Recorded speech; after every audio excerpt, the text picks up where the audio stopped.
Hi bro. Hi bro. Bro IPL చూస్తారా? చూస్తున్నా bro. Okay, మీ ఫేవరెట్ టీమ్ ఏది? Sunrisers bro. ఎందుకంటే ఏం రీజన్ చెప్తారు? హోమ్ టీమ్ కాబట్టి. Home TV. Home team home team కాబట్టి. ఓకే, అంటే సన్ రైజర్స్ రీసెంట్ మ్యాచ్లలో ప్రతి ఒక్కటి ఓడిపోకుండా వచ్చింది కదా. మైనస్లు ఏంటి, ప్లస్లు ఏంటి సన్ రైజర్స్? మైనస్ వచ్చేసి బౌలింగ్ బ్రో. బౌలింగ్ ఇప్పుడు క్యాప్టెన్ అయితే లేడు కదా, ఎక్స్పీరియన్స్ క్యాప్టెన్ లేడు, దానివల్ల అయితే ఓడిపోతుంది. ప్లస్ బ్యాటింగ్ కూడా చాలా అగ్రెసివ్ పోయి కొన్ని ఫస్ట్లోనే వికెట్లు పడడం వల్ల దానివల్ల అయితే డౌన్ అవుతుంది. అంటే స్కోర్ బోర్డ్ ని షేక్ చేసేదే ఎస్ఆర్హెచ్ కదా. బట్ ఇప్పుడు చూసుకున్నట్టయితే 150 అదేదైతే మార్క్ ఉందో దాన్ని అయితే దాటలేదు ఎస్ఆర్హెచ్. అక్కడ దాకా వెళ్ళడానికే చాలా ఇబ్బంది పడుతున్నారు కదా. అలా ఏం లేదు బ్రో. పవర్ ప్లేలోనే 3 వికెట్లు పడ్డాక 200 కొట్టారు ఒక మ్యాచ్ లో. ఒకసారి 4 వికెట్లు పడ్డా కూడా 200 దాటింది. ఓకే, బౌలింగ్ లేవడం వల్ల ఓడిపోయింది అంతే. ఓకే, అంటే ఇప్పుడు సన్ రైజర్స్ కాకుండా మిగతా టాప్ 4 కి వచ్చేసి ఏ టీంలు వస్తాయి అనుకుంటారు? టాప్ 4 వచ్చేసి నాదైతే Delhi Capitals, RR, maybe MI, RCB. RR ఉంది కదా మరి ఇప్పుడు ఫస్ట్ ప్లేస్ చెప్పినా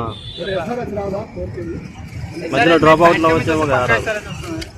ఎందుకంటే ఎక్స్పీరియన్స్ అయితే ఇంపార్టెంట్ కదా. బౌలింగ్ లేకుండా ఎలా రాగలుగుతాయి ఉండలేదు బ్రో. ఇప్పుడు చూసుకున్నట్టయితే ది బెస్ట్ ప్లేయర్ అంటే మీకు ఓవరాల్ గా ఐపీఎల్ సీజన్ ఎవరి పేరు చెప్తారు?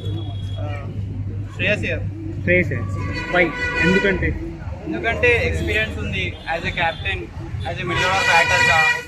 Last time SRH Punjab match చూసినా కూడా వికెట్లు పడకపోయినా చాలా ఫాస్ట్ డీల్ చేస్తాడు. అంటే ఇండియన్ టీం నుండి ఇప్పుడు ఐపీఎల్ సీజన్ కి మన ఇండియన్ క్రికెటర్స్ వచ్చారు కదా, దాంట్లో ది బెస్ట్ పర్ఫార్మెన్స్ ఇస్తున్న బ్యాట్స్మెన్ ఎవరు ఇండియన్ టీం నుండి వచ్చిన ఐపీఎల్ సీజన్ కి వచ్చిన వాళ్ళు? ది బెస్ట్ అంటే ప్రస్తుతం అయితే అభిషేక్ శర్మ బ్రో.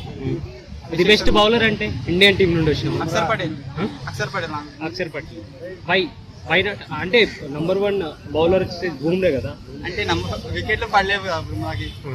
అంటే కొంచెం ఫామ్ నడుస్తుంది బుమ్రా ఇప్పుడైతే. ప్రస్తుతం ఐపీఎల్ లో ఈజ్ ఎ గ్రేట్ బౌలర్. అంటే ఇప్పుడు ఐపీఎల్ సీజన్ అంతా కూడా యంగ్ ప్లేయర్స్ ను అట్రాక్ట్ చేస్తారు కదా, వాళ్ళే ఫామ్ లో ఉన్నారు కదా.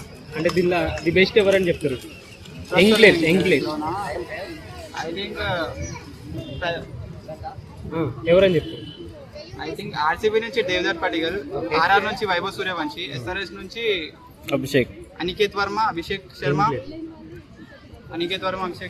అండ్ కొత్తగా వచ్చిన హరీష్ దుబే. ఓకే, అంటే ఈసారి కప్పు ఏ టీం తీసుకెళ్తుంది ఈ సీజన్ కి? ఆర్సీబీ లే బ్రో, ఆర్సీబీ కాదు, maybe RR or Punjab bro. RR Punjab Pat Cummins వస్తే ఎస్ఆర్హెచ్ తీసుకెళ్ళిపోతాం. ఆరెంజ్ క్యాప్ ఎవరికి వస్తుంది? ఆరెంజ్ క్యాప్ వచ్చి maybe Vaibhav Suryavanshi. Purple cap Ravi Bishnoi. Bro మొన్నటి మ్యాచ్ లోనే ధోని ఖచ్చితంగా వస్తుంది, కమ్బ్యాక్ ఉంటుంది అనుకుంటున్నా, కానీ లేదు కదా. ఇప్పుడు నెక్స్ట్ మ్యాచ్ లోనే ఉంటుందా సిఎస్కే? యా బ్రో ఉంటుంది. నెక్స్ట్ మ్యాచ్ లో ఖచ్చితంగా వస్తుందా? ఖచ్చితంగా వస్తుంది. అంటే నిన్నే చూసుకున్నట్టయితే రోహిత్ శర్మ మధ్యలోనే వెళ్ళిపోయింది కదా, వై? మేబీ అంటే ఇంజురీ బ్రో.